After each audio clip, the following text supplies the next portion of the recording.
cannot pick up like that. Please, you cannot. Members are here. No, you cannot be a servant.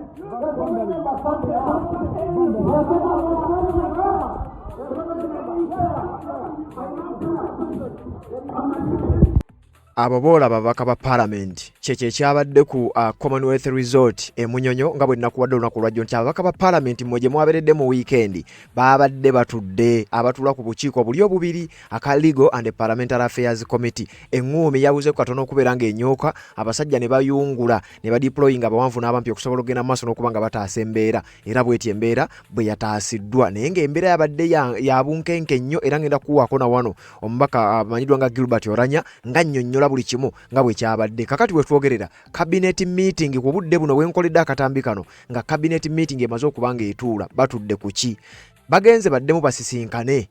Jukira cabinet meeting eneberako ba minister n'abantu abalala ab'enjawulo batudde ku nsonga y'etteeka lino erya sovereignty bill erigenda maaso n'okubanga lireeta emberebezi nkugambye lyatuuse n'okwagala okubalwanaganya. Abamu ku babaka Jonathan Odul n'abalala nga bagamba bannange tubeeremu amagezi tetusobola kuyisa bbago lino tetusobola kuyisa tteeka lino era bwe tunaaliyisa naye nga kano kabadde kabonera akalaga kwegamba akatambi kano kakwolekera ddala kalinga akabonera akalaga nti wa we tulaga. Etteeka lino mwandyekanga nga litututte mu muudu y'emu ng'etteeka ly'okujja ekkomo ku myaka engumi eyo yanyokera mu parliament ng'etteeka erya coffee bill controversial coffee bill omwaka guli bassenyonyi we baali babulako katono nnyo okukasuka engome mu parliament wabula nga bo kye baakola baafuluma ebiteeka ne liyita nga bo tebaliiyo wabula baatugamba nti bagenda mu kkooti era ne batutegeeza nti engeri gye lyayita nga tebaliiyo terisobola kubeera nga teriri mu mateeka wabula ekyewuunyisa etteeka likyaliwo era likyagenda maaso n'okubanga likola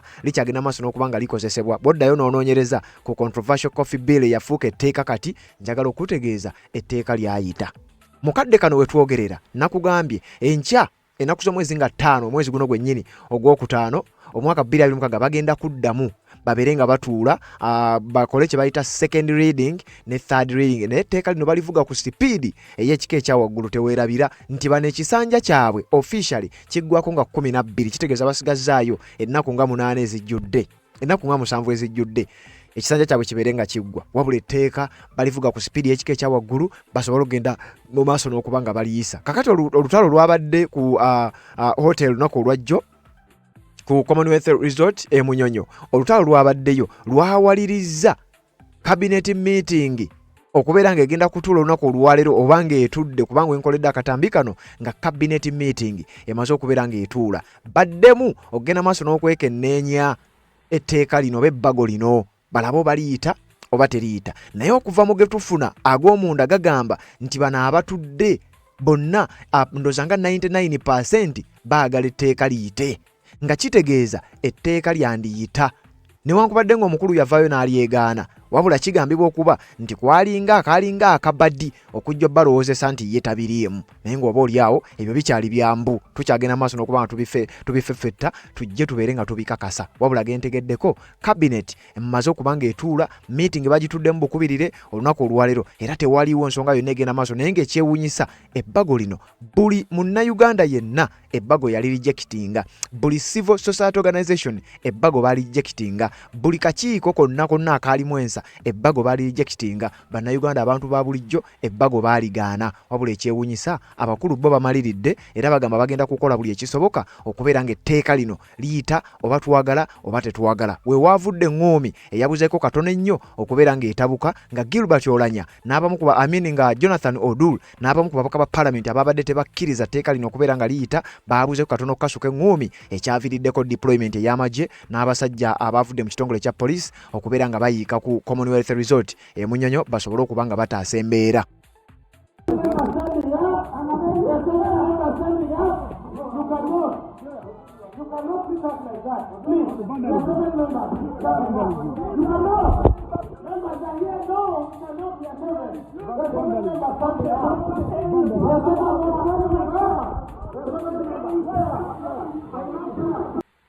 Abo nkugambye babadde babaka ba parliament era babadde bagenda mu maaso n'okuba nga bakola ensasagge eyo nga bw'ogirabye naye nga nkugambye kano kandiba akabonero nti olunaku olw'enkya parliament yandibeeramu engoomi nga bwe tuzze nga tugiraba kubanga kana akakiiko kabadde ka kyama kye kisooka.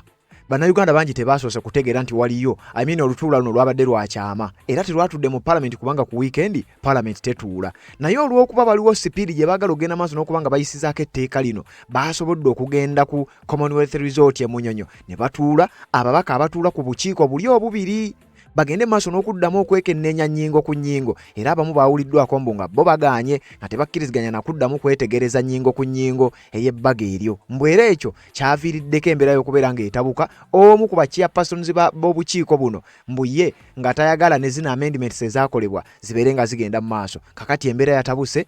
Jonathan Odul nga bw'omulabaawo yalumbye chairperson w'akakiiko akamu n'amugamba naye ssebo tubeeremu amagezi, bannayuganda tubabalemu amagezi, tetujja kukkiriza bino biteeka mu malega bireeta ate nga mulaga kwegamba yabadde nga braginga ng'alaga oba mwagala oba temwagala ffe tugenda kubiisa oba muzze oba temuzze ffe tugenda kubiisa.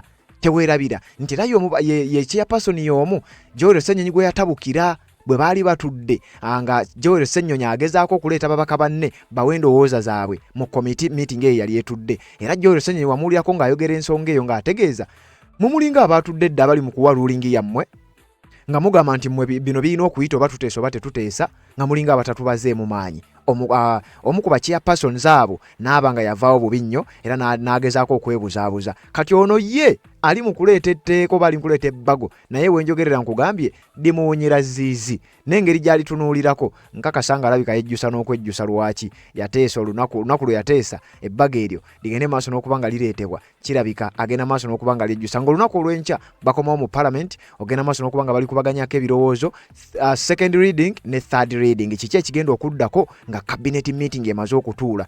Tumaze okufuna ebigenda maaso mu cabinet meeting ne agenda nga bwegenda maaso n'okuba ng'eba era nga omutwe omukulu ye protection of the sovereignty bill byonna ebigenda okuva side eyo tugenda kubeera nga tubikutuusaako. Abasajja bali wali ennyindo zenkata, abasajja bali wali ebintu byabasobedde bawulira ng'etteeka lirina okuyita naye ate balaba ng'etteeka libalidde kati byabasobedde dda naye nga ngenda kuba nga nkuwa byonna ebigenda okuba nga biva sayidi eyo nga bulijjo tusookanga ne tujjawo akalango kano tusobole okutambula n'okutematema ensonga nga tewali nsonga yonna etusumbuwa. Ensonga z'obufumbo olina omwami naye ng'akutawaanya, olina omukyala ng'akutawaanya, bajja ne bakwagalako ne bagenda. Gwe alina ebizibu mu byenfuna nga ssente zikuyita mu ngalo, w'oteeka ssente zifa bufi b'owola tebazza. Gwe aloota ng'ogwa mu nnyanja, gwe alumizibwa omutwe nga guganja okuwona, naawe aloota ng'ebintu bikozesa ensonga z'obufumbo. Nina ekifo ku mugga awali amayinja wennyambulirako ebisiraani, ekikwa, ekifiiriza, omudibo, obutaganja, obutaweebwa. Nzijanjaba abantu ab'enzikiriza zonna, nsiŋŋaanibwa njeru ku lw'ejjinja. Gwanjagala kuba ku nnamba yange eyo, naawe ali ewala ennyo yita ku WhatsApp. Yes, webale kubanga okyaliko mukutu gwa Red Zone TV na wano ku mukutu gwa Uganda 24 live tugenda maaso n'okubanga tukutuusaako buli kimu kye tugenda maaso n'okubanga tufuna kakati gwa zaagoberera era amanye emboozi eno bino gye byasibuka tuzze tubeere nga tubikutemera nkugambye ekigenda maaso mu State House ye cabinet meeting etudde naye nga batudde bateesa ku butya bwe bagenda okubanga bakola ekintu kino olunaku olw'enkya. Teweewuunya nnyo tusuubire okufuna sides ebbiri. Teweewuunya nnyo ng'etteeka lino balisudde kubanga pressure esusse naye ate teweewuunya nnyo ng'etteeka likomyewo era ne liddamu ne liyita nga n'ezimu ku nnongoosereza twalowooza nti zikoleddwa nga tezikoleddwa olw'ensonga nti ate waliwo abali ku sayidi eyo, sayidi zombi weeziri. Waliwo abamu abagambibwa okuba nti bakyalimu ensa era nga bo bagamba nti bannange ebbago lino tulyesonyiwe ligenda kutuleetera ebizibu, naye waliwo abamu abagamba nti tonyumya ekiba kibe Uganda oba eyaka omuliro gwake naye ffe ebbago tulina okuliyisa lifuuke etteeka. Kakati nkugambye bali mu kulyekenneenya, bali mu kwetegereza, bali mu kwebuuzaganya tuliyise tukole tutya, bali mu kubyetegereza balabe n'amendments ezaakolebwa. Olunaku olw'enkya yegenda okuba bato olunaku olw'enkya mu Parliament kubanga bagireeta for the second reading and the third reading. Ate ebiseera ebisinga bw'owulirako third reading kitegeeza ki? Third reading lwe lunaku lwe bagenda okuleeta kwegamba nga balijje mu bukiiko balikozeko kye bayita scrutiny, bamaze okulyekennenya review, bamaze okukola buli kimu. Kakati baba balireese ebiseera ebisinga bajja ne batandika okugenda maaso n'okubeera nga balironda kugwa bali discussingako omulundi ogusemba mu Parliament. Wandiraba n'akaddako okuwanika emikono nti kakati nze ŋŋamba yes, nze ŋŋamba no. Tusuubire essaawa yonna eyembeera okubeera ng'ekomawo mu parliament. Abanagamba yes already bamanyiddwa, abanagamba no abamu bamanyiddwa. Kakati njagala okutegeeza nti essaawa yonna kyandibanga kye kigenda okuddako. Nange nkuwa amawulire gano kubanga singa etteeka linaayita. Kino kyenkola munnange kyandibanga kugenda fuuka musango. Ndekera ogenda maaso n'okubanga mbawa amawulire gano ku mikutu gyaffe gino gyonna, oba oliawo bigende maaso n'okubanga bitutabukako. Naye ate ffe weetuli ogenda maaso n'okutuusaako buli ekinaaba kizze mu mbeera yonna tujja genda maaso n'okubanga tubikuwa. Kakati nga sinnakutwala ku cabinet meeting, njagala nsooke nkuzeeye ku kyabaddewo eggulo. Nkugambye yabadde embeera ya kusika muguwa, waabaddewo n'okwagala okukubagana ebikonde ekyawalirizza abakulu okudeployinga abawanvu n'abampi okusobola okugenda maaso n'okubanga bataasa embeera. Era ebyo byonna byonna bwe byabadde bigenda bityo, waabaddewo akaseera ak'akanyolagano ababaka bagenza okutuuka ng'olwedde buli omu yakuttedde omuliro. Kansooke nkuwa akatambi kano akafulumidde ku mukutu gwa NBS, then nga bwe tugenda maaso n'okweyongerayo. You can now see the two chairpersons are now going. They have already made the ruling. They have already passed. And I think we are going to court. Divisions have emerged among members of Parliament on the Legal Affairs Committee over the handling of the controversial Sovereignty Bill following a retreat held at Speak Resort, Munyonyo. A section of legislators has expressed dissatisfaction with the committee's decision-making process, particularly on how proposed amendments were handled. The concerns center on key clauses in the bill, including definitions of a foreigner, provisions on agents of foreign entities, and sections relating to political activity. The definition of a foreigner. Because from the original bill, it says any Ugandan who is not residing in Uganda is termed as a foreigner. And then members wanted to discuss that and say, please, that clause is so bad. You cannot leave Uganda today and tomorrow you cross to Kenya and you are called a foreigner. A non-Ugandans may be determined by the minister. The minister has a right through the statutory authority to declare you a non-Ugandan. Members wanted to deliberate on that, but the chairpersons, the two chairpersons, are not giving members time to deliberate on that issue. That's why I'm saying it looks as if the report was really written from somewhere. We are now here in Munyonyo as rubber stamping. Some MPs argue that recommendations collected from over 50 stakeholders during consultations were not adequately reflected in the final position of the committee. There are also allegations that the discussions became highly contentious, with claims of chaos, heightened tensions during the retreat, which led to security personnel being deployed in response to the situation. Members tried to resist, and I'm telling you, a few minutes before your arrival, the members were about to exchange blows in the house. So there was chaos. People were so rowdy. In fact, the house was so chaotic. That is why you are now seeing all the security personnel. And the chairperson had to call the security personnel. You can now see the heavy deployment. The UPDF are here. The police are here. The SFCs have now surrounded us, thinking that something may happen. Yes, almost. Some people were very strong. I mean, we are very strong in argument. Some people are very strong in their chests.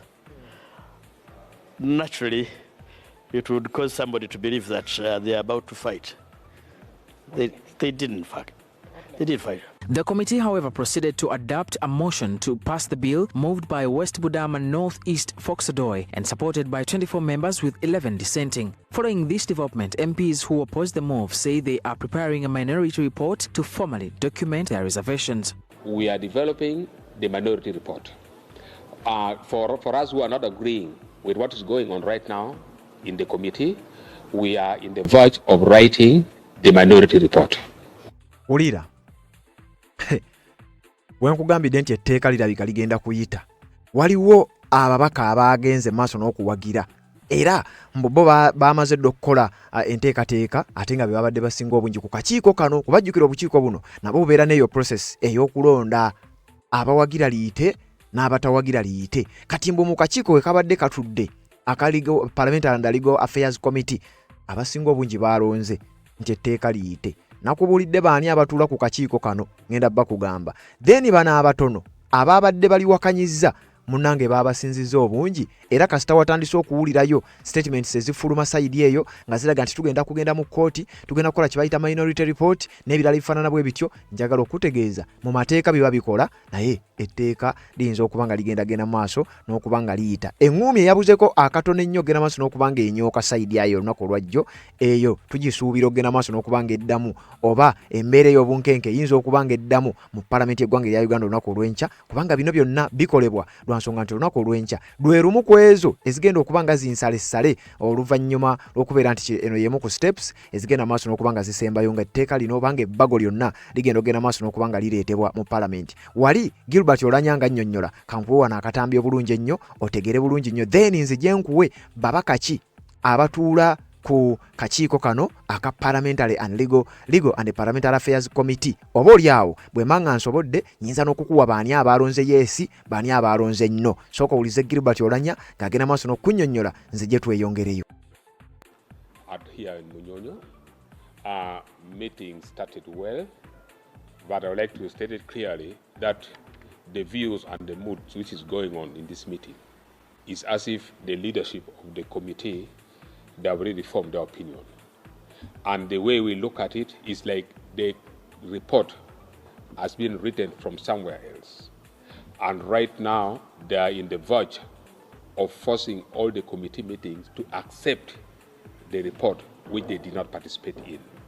The case in point, when the chairperson and the members moved that we should consider this report clause by clause, the chairperson started reading, and when he reads, without giving time to honorable members to deliberate, he could say, those who say hi, those who say no, say nay, and everything was being done in chorus, and you could hear members who were already assigned to make sure the bill passes. They could just shout chorously, hi, and you find everything going on amiss. I would like to tell you that there came a time that Honorable Odu and the chairperson Lego nearly exchanged the blows because the manner we were moving, it was not pleasing at all. So the way we look at it, we are not moving well in this bill. And then there are other clauses that members really wanted to deliberate on. For example, on clause 2. If you look at clause 2, that looks at majorly the political activities. Looking at the definition of a foreigner. Because from the original bill, it says any Ugandan who is not residing in Uganda is termed as a foreigner. And then members wanted to discuss that and say, please, that clause is so bad. You cannot leave Uganda today and tomorrow you cross to Kenya and you are called a foreigner. This is totally bad. And members want to say, please, we cannot go by that. We need to change. And then look at the agents of a foreigner. Because according to the bill, it's saying anybody acting on the behalf of a foreigner, doing anything in this country on the foreigner is an agent of the foreigner. So we say this is out. And also part of the bill says that a non-Ugandan may be determined by the minister. It means if the minister determines that you are handling foreign matters, so you are not a Ugandan, the minister has a right through the statutory authority to declare you a non-Ugandan. Members want to deliberate on that, but the chairpersons, the two chairpersons, are not giving members time to deliberate on that issue. That's why I'm saying it looks as if the report was really written from somewhere. We are now here in Munyonyo as rubber stamping, in which I would like to tell you that some of us will not agree into that. When we engage with the entities, we engage with 53 big entities, including Bank of Ugandans, the religious leaders, and all those. Out of the 53 entities, only 2 entities are in for this bill. 51 entities are saying this law is bad for the country. They are all urging honorable members never to support this law. 51. So now if you look at percentage, it means more than 99% of the entities that appeared before the committee are saying this bill is bad for the country. So we are praying to the chairpersons that please let us enact the law that will help Ugandans move ahead. So that is where we are right now, and I'm just from the House. Right now, Honorable Fox Odoi moved the motion that the bill should be adopted entirely, without the discussion. In fact, we did not participate in the discussion of this bill clause by clause. What is going on right now in the House is that members are now writing their names and they are voting that the bill should be adopted, in which I am very confident that these chairpersons are now in the verge of closing this meeting and saying the bill is passed, and we shall take to the floor of Parliament. Our next step right now is we are developing the minority report. For us who are not agreeing with what is going on right now in the committee, we are in the verge of writing the minority report. We shall sit and also present our minority report on the floor of Parliament. And I pray that the Right Honourable Speaker of Parliament should give us time to present the minority report, because the minority report represents the views of Ugandans, the views of the 51 entities that are saying this law is bad, including the Bank of Uganda. So we are writing our minority report. Ati wulira okumanya bino ebintu bizibu era etteeka wandiika nga liyise oba twagala oba tetwagala. Ekisooka, Gilbert Oulanyah bw'abadde annyonnyola agambye nti definition of a foreigner ne definition of agent of a foreigner bye bimu ku byavuddeko obuzibu.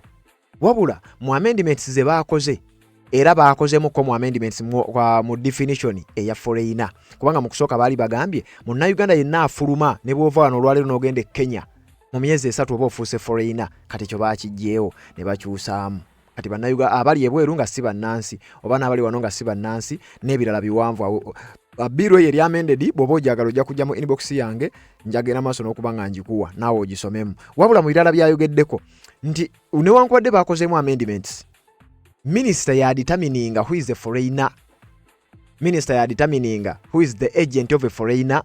Kitegeeza Minister agenda kuba n'obuyinza obusobola okusalawo nti kakati gwe bakutume foreigner oba gwe bakutuumye agent wa foreigner, naddala nga byokola tebigendera mu bo bye baagala. Kati kino kiba kitegeeza Minister ajja kutuula wali bw'anaalaba nti red zone yona amawulire gaawa tegatukolera, amawulire aleeta gankyukakyuka gokka, oyo definition yemukutte.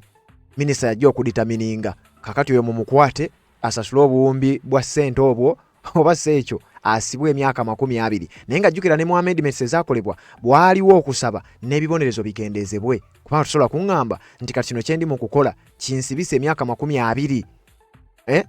Kati awo wabaddewo kalumanywera, ensonga zageze maaso n'okuba nga zitabuka. Wabula ngera akabonero akalala akalaga nti etteeka lino lyandibanga ligenda kuyita embeera yabadde wali akakiiko nga katudde.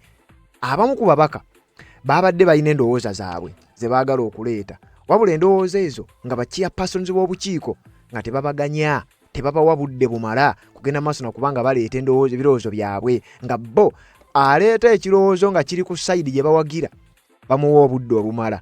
Gwagezaako okubanga owakanya obudde bakuwa buli limited, oba oliawo y'ensonga lwaki embeera yatabuseemu kaawo n'ekikonde ne kibulako katono ogenda maaso n'okubanga kinyooka. Kakati wulira, Gilbert Oulanyah n'agamba nti waliwo ababaka abaalonze ebbago lino liyite, oba muli batono oba muli bangi, ne wabaawo ababadde bagezaako okugenda maaso n'okubanga bagaana, newankubadde nga babasinziza obungi, babasinziza amaanyi. Kati kino kiba kitegeeza ebbago ligenda kujja ku fulo eya Parliament libeere nga lisomebwa second ne third reading. Awo nno owulire okulonda kuwanika mikono ate mujjukire abasayidi emu bamanyi bo mukama waabwe kyabeera asazeewo, omukono guwanikibwa buwanikibwa, teri kugaana, teri kulowooza, teri kukozesa mutwe, wabula olina kuwanika buwanisi n'ogamba yes. Kakati ebyo nga biri awo, engeri gye babadde tebabawa budde mu kakiiko, kati Gilbert Oulanyah agamba bagenda kukola kye bayita minority report, bonga abatono abawakanyiza bagireete ku Parliament, bagezaako okuwakanya olwo.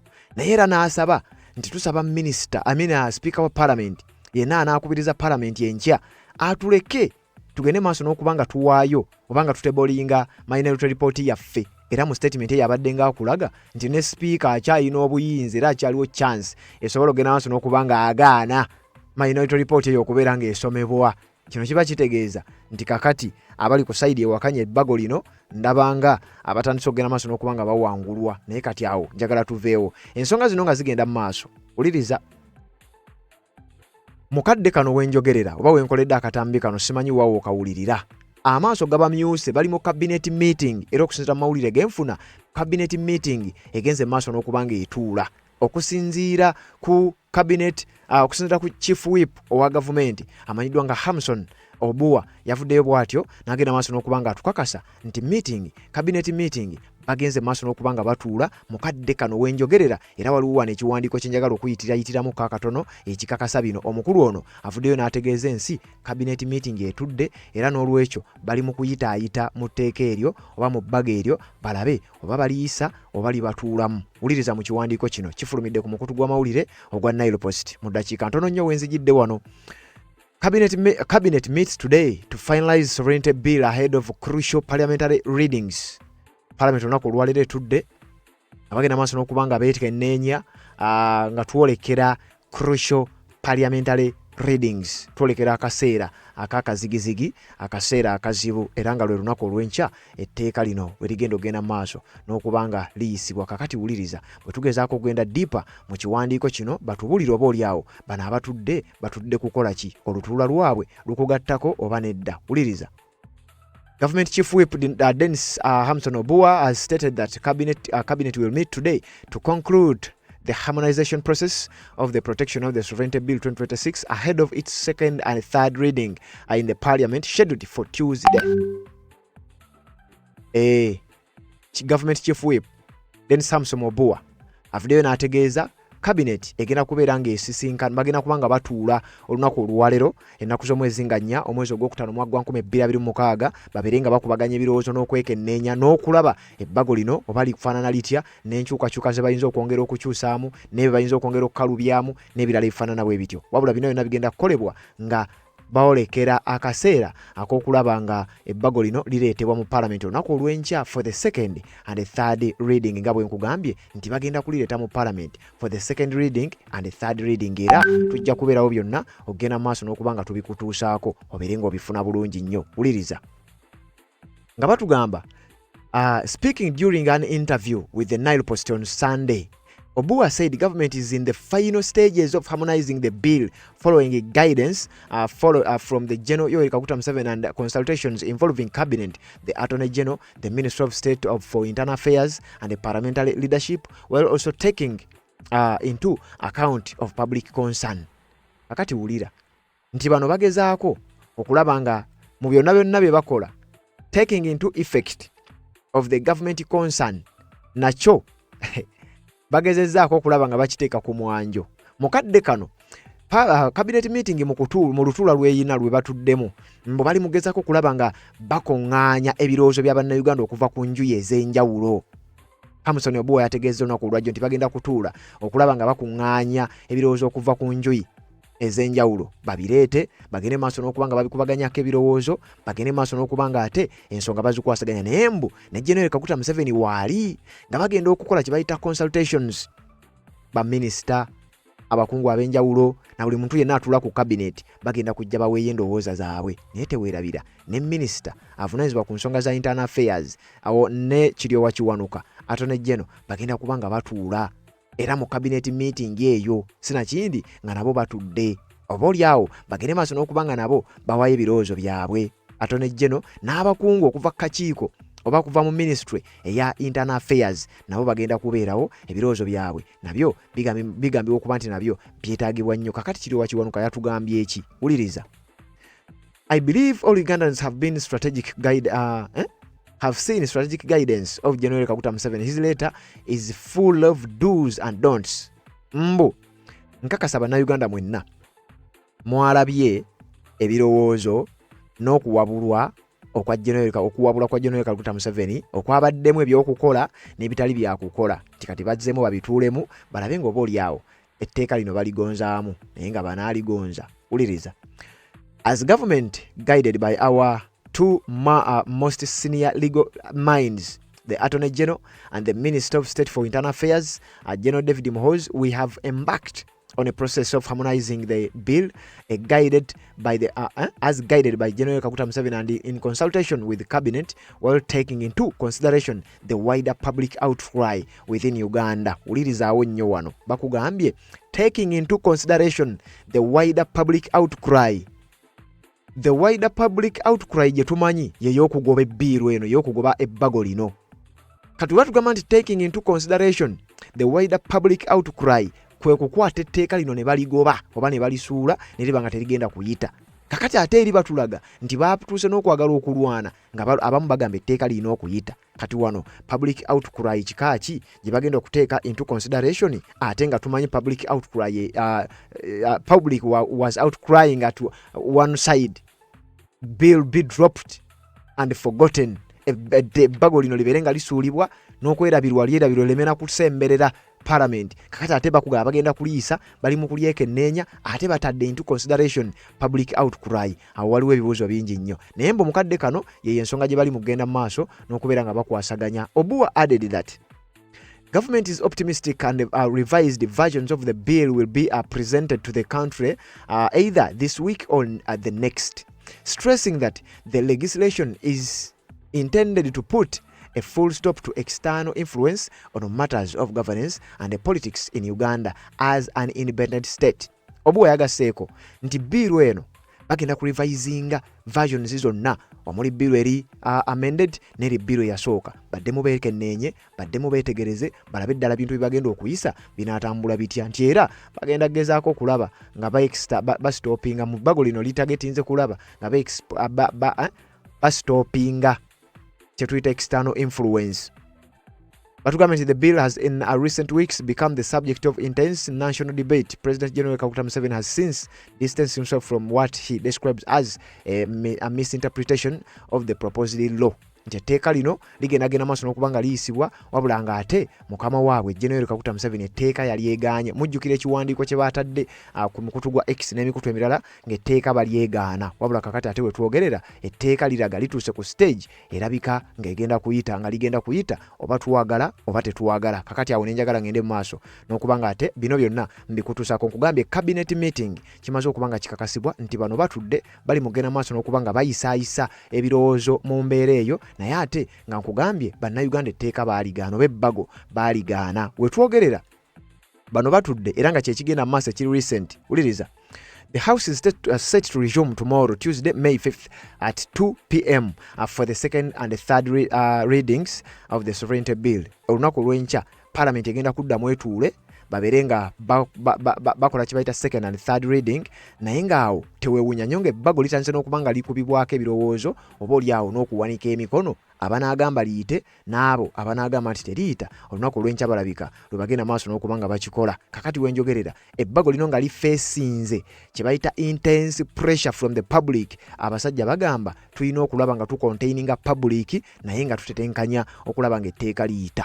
Kakati mu kakiiko akaligo Parliamentary and Legal Affairs Committee akatuna olunaku olwaleero ku resort ku Commonwealth Resort Munyonyo, njagala okutegeeza babadde obukiiko bubiri, Joint Committee on Defence and Internal Affairs and Legal Parliamentary Affairs Committee baasisinkanye ku Speak Resort Munyonyo mu weekend olunaku olwajjo nga bagezaako okulaba nga bafinalizinga, era wabaddewo okulonda abalonze abamu nti ebbago lino likomezebwewo ku Parliament likubaganyizibweko ebirowoozo, abalala ne bagamba nti nedda. Kakati bino byonna nga bigenda mu maaso bwaviiriddeko embeera y'obunkenke n'okudiployinga. Kakati njagala okukulaga, nkugambye ngenda kukulaga baani ababadde mu kakiiko akatudde ku Sunday ku Speak Resort Munyonyo abalonze nti liyite n'abamu ku bo ababadde bagezaako kubanga bali wakanya.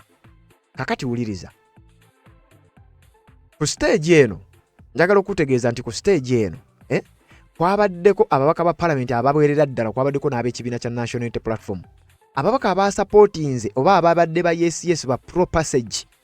Kwabaddeko General David Muhoozi, oye Minister owa Internal Affairs, State Minister, Minister of State owa Internal Affairs, yagambye ebbago liyite. Kakati ono ye mumusuubira oyo yendowooza newe siimwogereko omumanyi bulungi nnyo kubanga newankubadde nga atandise okulyegaana naye ate ng'ali omu ku abo baalireeta. David Muhoozi yabadde omu ku abo. Kiryowa Kiwanuka, Attorney General, actively defended the bill's legal framework. Ono ye abadde ali defendinga kuviira ddala mu ntandikwa era nga Attorney General bwe wandisuubidde. Yusufu Nsibambi wano naye muyina mu listi gye bampadde baŋŋambye nti Yusufu Nsibambi supported the bill stating it aims to operationalize the constitution. Yusufu Nsibambi. Nobert Mao ono abantu gwe bande bagamba nti mugezi. Nobert Mao, Minister for Justice and Constitutional Affairs, defended the bill as a tool against manipulative foreign influence. Ono naye yali wagidde Nobert Mao. Stephen Bakka Mugabi, NRM Bukoli North Committee Chairperson, oversaw the harmonization of amendments. Ono Stephen Bakka Mugabi ye chairperson ow'akakiiko owa committee emu. Ono ye y'omu ku baavuddeko embeera ey'olutalo era gwe nkulaze mu katambi ng'ababaka katono bamugajambule. Jonathan Odulu katono amugajambule ng'amugamba era y'omu ku babaka be nnakulaga Joel Ssenyonyi ng'attunka nabo ku floor ya parliament nti lwaki mugezaako okunafuya ebiteeso ebiva mu bannayuganda kubanga ebiteeso byajja bannayuganda nga balijectinze nga baganyedde ebbiiru eyo kubanga eyita naye ate ono akubiriza akakiiko ako ssentebe waako ye ng'akulaga nedda ssebo kalina okubeera nga bakayita kati leka nkulage kubamu kubagezezaako okuopposinga bbiiru eno. Joel Ssenyonyi mubaka akiikira abantu b'e Nakawa West wa kibiina kya NUP ate ng'akola nga leader of opposition rejected it as redundant and constitutional and a tool to silence the opposition. Etteeka yaliganye era zenga aligaana nti lino ligezaako kulaba nga lisayirensinga aboludda oluvuganya. Anna Adeke Ebaju ono wa FDC mubaka akiikirira Soroti ng'omubaka omukyala era naye bagamba wano nti she questioned the broad penalties and the potential for political persecution. Ono naye etteeka yaliwakanyiza. Betty Namboze Bakireke NUP Mukono Municipality criticized the bill for being rushed and lacking transparency. Ye Namboze yabagambye kyamazima bill eno terina bwerufu bill eno egenda kwekubira side etteeka lino limu kwekubira side emu ligezaako kulaba nga linafuya side emu era n'ategeeza nti ne speed kwe baliddusiza tetujja kugitegeera. Surprisingly, Asumani Basalirwa Jema Bugiri Municipality raised concerns over the absence of the bill's primary sponsor Kayindo Otafiire during a key hearing. Nti Kayindo Otafiire ye primary sponsor owa bill eno naye ate Kayindo Otafiire mbu lwaki ye talabikako ku bill eno ng'ogenda maaso n'okubeera nga ate esomebwa naddala ku key stages ze balina ogenda maaso n'okuba nga bagisomeramu. Kayindo Otafiire aliwa kakati ekyo kyekyaviiriddeko owa Jema Asumani Basalirwa naye okugamba nti eriba lyetaagisa liddeyo. Theodore Ssekikubo oyo mumumanyi wa NRM naye ng'ate baamukazako erya Rebel NRM MP akiikira abantu b'Erwemiyaga n'akalulu ke tebaakamuwa tagenda kudda General Ashande yagenda okumusikira. Objected to the lack of scrutiny time for MPs before the reading. Ye yagambye nti etteeka lino ekyamazima terifunye na budde babaka kwongera kulyekenneenya oba olyawo n'okuliwakanya. Kakati Theodore Ssekikubo yagezezaako naye okuwakanya naye nga byonna byawakanya byonna nga bya pa. Ibrahim Ssemujjunganda FDC Kira Municipality rejected the bill arguing that existing laws like the Anti-Money Laundering Act are sufficient. Ibrahim Ssemujjunganda yagambye waliwo amateeka already agaliwo naddala Anti-Money Laundering Act amateeka ago gabadde gamala ogenda maaso n'okubanga gakwasaganya etteeka lino abaga gakwasaganya ebyo bye mwagala okuleeta mu tteeka so tewabadde mugaso gwa tteeka lino kugenda maaso nakubanga lireetebwa kakati embeera nga bwetyo bwetambula. Wuliriza. Patrick Nsamba Oshabe NUP Kasanda North formally objected to the bill being read without adequate copies for members. Patrick Nsamba ye yatuuse n'obagamba nti etteeka lino oba biiru eno mukimanyi nti n'ababaka tebaabawa kopi zimala kugenda maaso okulisomamu. Waliwo abaali tebaagala kumanya nga tebaalisomaamu. Waliwo abaali tebaagala kuwulira nga tebaalisomaamu. Teweerabira nti ate tulinawo n'ababaka ababaddewo nga bo tebaagala kumanya. Jjukira olunaku lwajjo twakuwadde amawulire nti Parliament okumanya etteeka lino bali mu kutetenkanya kulaba nga liyita. Parliament yatuuse ku extent nti zino submissions bannayuganda ze babadde bakola nga bawakanya etteeka lino mbu mulimu abamu abaagambye submissions ze mwawaddeyo mwaziwaddeyo nga ziri soft copies. Mwakutte soft copies ne muzaataakinga ne musubmitinga naye ate ekisooka balaga baazifunye bafunye submissions z'Abannayuganda, civil society organizations, abantu ssekinnoomu n'abalala n'ebibiina by'obwegassi ebyenjawulo nti basubmitinze endowooza zaabwe nga bawakanya ebbago lino. Naye mu kusubmitinga mwasubmitinze soft copy, kati ne bagamba twagala hard copy mu printinge ku bipapula mubireete ku parliament tulyoke tugambe nti muwaddeyo endowooza zammwe. Teweewuunya nnyo, endowooza z'Abannayuganda tezitonooliddwa. Kakati wulira, waliwo abamu ku baalonze nga bo bagamba nti tetufuddeyo bali tunyigo bali bo nga tebatunuulidde na kiki kigenda kuddirira, bo nga bagamba etteeka kaliyite. Era ndowooza omukulu ono Nsibambi yawuliddwako ne ku radio emu nga bamubuuza wagenda mu kibiina kya NRM kuggwerayo na making sure nti bo buli kye baagala kirina kuyita osobole okufuna ekifo ebifaanana bwe bityo, oba oli awo nti y'omu ku bantu ba architect b'etteeka lino, naye ate teyatuuka na kuwa budde kusoma byennyini bye yazimba. Yennyini ye yazimba etteeka eryo oba y'omu ku baalizimba, naye ate teyawa budde kusoma na kutegeera bye yazimba mu tteeka, wabula nga kigambibwa nti eno gyali alabika aliyo kuyisa buyisa bagwe bakozesezza okuleeta bino n'okubibaga basobole okuba nga oba oli awo yeegula sayidi eyo. Honorable Nsibambi, bano abalabe batategeera bbago oba ggwe waggwera mu kibiina nti buli ekinajjanga gujja kukiraba nga kirungi gye wagenda. Ebbago lino ku lwange nagambye nti nzikiriziganya n'ebbago lyonna nga bwe liri okujakera ebitonotono bye nawakanya. Tulina okulonda okwakaggwa. Nze saayitamu. Bakama bange ne bayita olukuŋŋaana ne baga nti akalulu baakabba. Abalala abalina omukisa ne bagenda mu paliamenti y'e Bulaaya. Ne bagamba nti ekiri e Uganda kissa mutuku. Kifumba mutuku. Tewaliiwo demokrasiya. Era akalulu baakabba. Nze president yawangula. Abazungu ne bakwata ku mutwe bagati kati agenda town hall buli wamu aga nti yalina obululu. Abantu abandi badde baleeta ssente ne bagamba tebajja kukola ki kuleeta ssente. Awo libeera limukwata. Nsibambi nze nagenda amagoberera mu FDC nga balwanyisa gavumenti eno obubi bwayo. Kati NRM emusanzeemu obwesigwa obusobola okugikiikirira ne ku leediyo akunge Bannayuganda kulekerawo okutya NRM. Enzivuunula ya mukulu wange Nsibambi y'etteeka si yeewuunyisa abantu. Bwe bayebeewuunyisa nze si yeneewuunyisa. Nze mwegombyeko bwangu bwayigiramu ebintu n'abeera nga ne NRM gwesanzeemu obwesigwa ajawolereza etteeka buli muntu lyagamba nti bbi n'agamba nti mweraliikirira. Bw'amala okwaga nti mweraliikirira si bbi n'agamba nti ati mulimu bwe bagenda okutereezaamu. Lwaki babutereeza oba teriyina buzibu?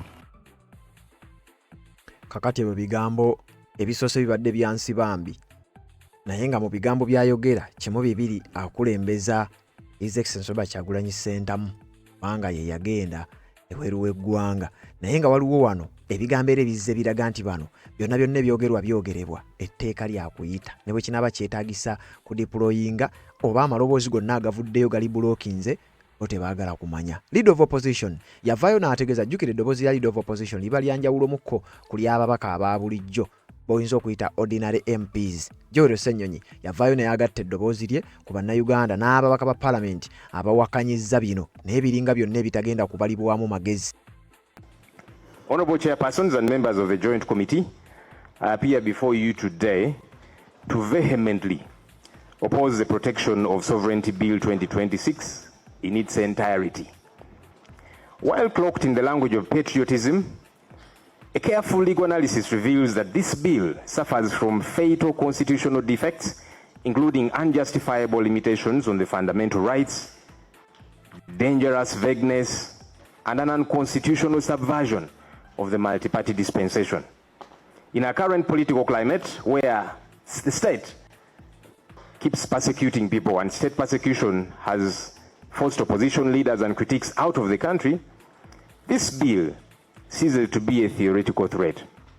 It is an immediate existential danger to political pluralism, economic survival, and Uganda's standing in the global community. To appreciate the gravity of this bill, I invite the committee to examine the chilling day-to-day realities that this law will create across all sectors of Uganda if passed. 1. Reclassifying Ugandan citizens as foreigners.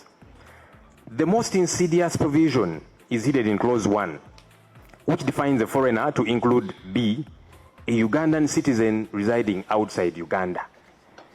There are numerous Ugandans who live in the diaspora and they remit over $2.5 billion annually to our country. All these citizens are going to be deemed foreigners by this law. When did this government cease to care about its citizens to the extent of regarding them as non-citizens?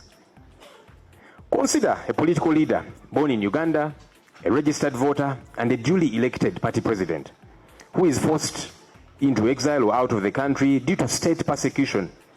Under Clause 1B, the moment that citizen crosses the border to save their life, that law strips them of their Ugandan identity and reclassifies them as a foreigner. Because Clause 1 defines an agent of a foreigner as anyone who acts under the direction or control of a foreigner, and Clause 2.2a says the act applies to anyone who engages in political activities, for or in the interests of a foreigner. The domino effect is devastating, Honorable Chair and members. Imagine a party official in Kampala receives a WhatsApp voice note from this party president who is out of the country, instructing them to coordinate some party activities. Under this bill, by following those instructions, the party official here in Uganda is guilty of engaging in political activities for a foreigner who left the country. Under Clause 14, they face 10 years in prison. Under Clause 5.4, they face 20 years in prison. A local party administrator or aide, simply doing their job by taking instructions from their leader, becomes a felon. Kati byebigambo bya leader of opposition. Era bw'owulira ebigambo bya Ssennyonyi n'osigala ng'owulira nti ate ebbago likyadiskasingibwa ate nga likyayina omukisa munene okuba nga ligenda kuyita, nakiba kitegeeza kaseera ka kazigizigi. Ye Nambooze yabagambye nti bwe batakozesa mukisa guno kulwanyisa tteeka lino, kino kigenda kuteeka paalamenti yaabwe nga paalamenti kyasinze okubeera embi mu byafaayo by'eggwanga erya Uganda bukyanga lifuna bwetwaze. Kankuwa ebigambo bya Nambooze ogende mu comment section ombuulire oba okkiriziganya naye oba owakanya statement ye. If we don't use this opportunity of the sovereignty bill, if we don't use it, this opportunity to redefine who we are as a parliament, we are going to be recorded unfortunately as the worst parliament since independence. Every opportunity we have had to assert ourselves as a parliament, we have wasted it. Increasingly, we have given ourselves away into the executive. The executive has eaten deep into parliament in the last 5 years than ever before, and it is so unfortunate. This is what most probably the speaker called, referred to as warping the opposition.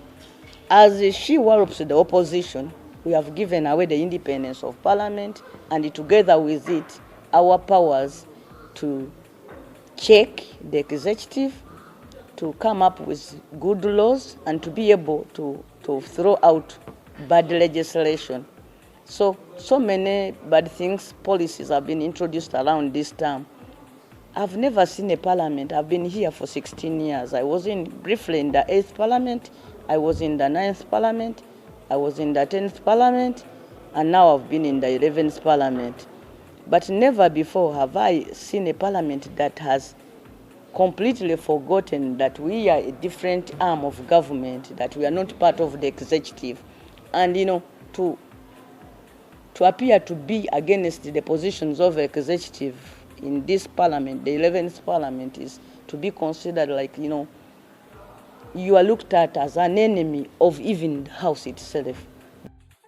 Nambooze yategeezezza nti bwe batakozese mukisa guno gwe balina, bagenda kubalibwa nti paalamenti yekyasinze okubeera embi okuva Uganda bwe yafuna obwetwaze. Lwaki? Nti babadde n'emikisa gyonna okulaba nga basobola okuyisa amateeka ag'enjawulo agagenda obbajjayo nga palamenti ebadde standinze, wabula nti ate obuyinza bwabwe bonna baabukwata ne babuteeka mu executive. Kitegeeza obuyinza baabukwata ne babuwa General Kaguta Museveni, nti amateeka mangi agazze gayita. Naye nga amateeka gano tegali mu favor y'abantu ba bulijjo, amateeka gano tegayamba ggwanga, wabula nga amateeka gano gasaanyawo busaanya ggwanga. Kati Nambooze bw'ayogedde ebyo ne tukuzaayo kemabega waliwo eggulire eryakubiddwa nga linnyonnyola ku tteeka. Mujjukira eyali Saabalamuzi Alfonso Winyi Ddolo yatuula n'abalamuzi banne ne bayisa etteeka eryali liyimiriza abantu bonna abawozesebwa mu kkooti y'amagye ng'ate ba civilian.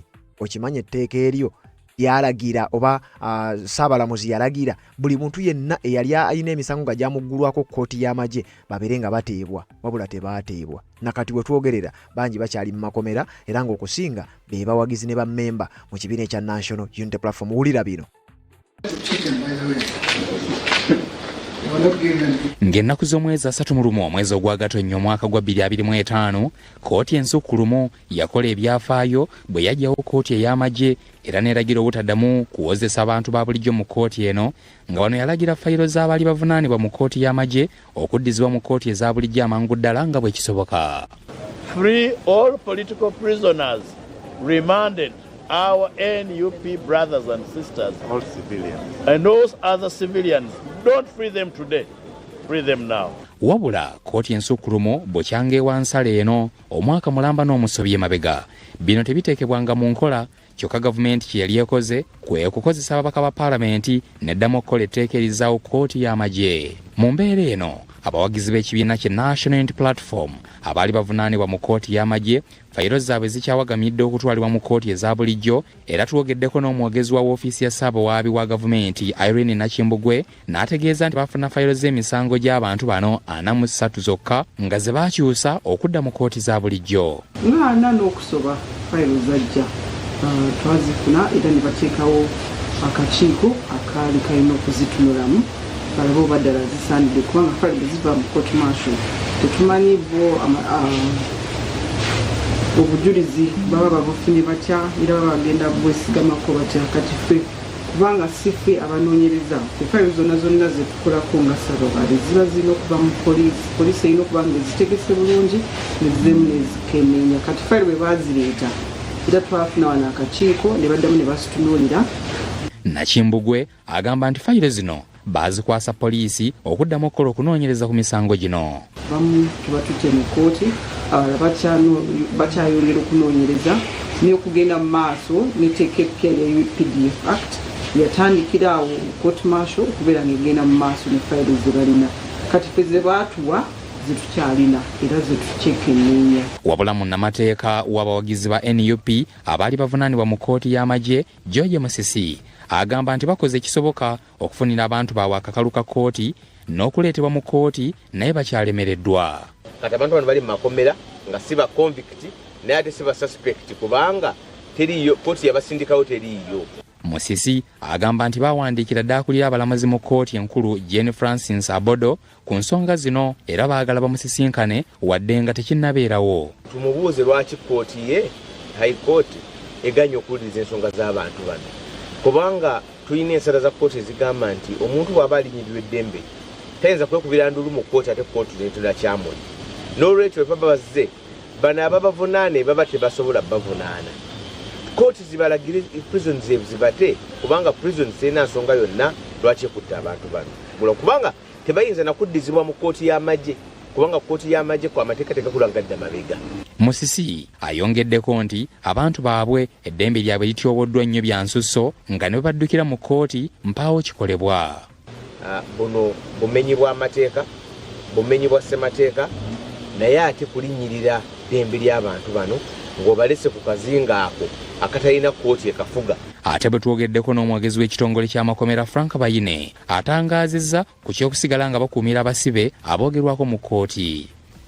Anamama yamanyi nti abasibe tubalina mu bukyamu atuwaabire tugende mu kkooti. Okuva kkooti ensukkulumu lwe yajjawo kkooti y'amagye n'okulagira fayiro z'abantu ba bulijjo abaali bavunaanibwa okutwalibwa mu kkooti eza bulijjo, wabula fayiro z'abantu batono ddala okuli Dr. Kiza Besigye, Haji Obedi Lutale, Anthony Agaba ne Yasini Sekitole Koboka be baatwalibwako mu kkooti eza bulijjo ate abalala fayiro zaabwe zikyawagamidde. Benedicto Mulondo ne Moses Junju, BBS Telefayina, Gambuuze.